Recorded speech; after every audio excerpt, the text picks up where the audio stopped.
தமிழக சட்டமன்ற தேர்தல்ல யாரோட கூட்டணி அப்படிங்கறத முடிவு பண்றதுக்கு முன்னாடியே விருப்ப மனு விநியோகம் செய்யப்பட்டு வருவதால தேமுதிக நிர்வாகிகள் அதுல ஆர்வம் காட்டலன்னு சொல்லப்படுது.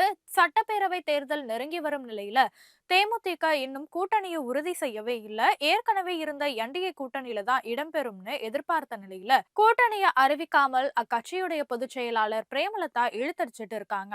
அதிமுக மற்றும் திமுக என இரு கூட்டணி கட்சி தலைவர்கள் கிட்ட தேமுதிக பேசி வருவதாகவும் ராஜ்யசபா சீட்டோட அதிக தொகுதிகள் தரும் கூட்டணிக்கே ஆதரவு என்றும் அடம்பிடித்து வர்றாங்க.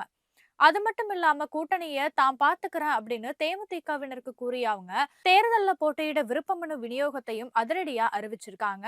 ஆனாலுமே நிர்வாகிகள் யாரும் விருப்ப மனுக்களை வாங்க ஆர்வம் காட்டாததால கோயம்பேடுல உள்ள கட்சியுடைய அலுவலகம் வெறிச்சோடி காணப்படுது. யாருடன் கூட்டணி, எத்தனை தொகுதிகள் என தெரியாமல் எப்படி விருப்ப மனுக்களை வாங்குறதுன்னு தேமுதிக நிர்வாகிகள் குழப்பத்துக்கும் தயக்கத்திற்கும் ஆளாகி இருக்காங்க.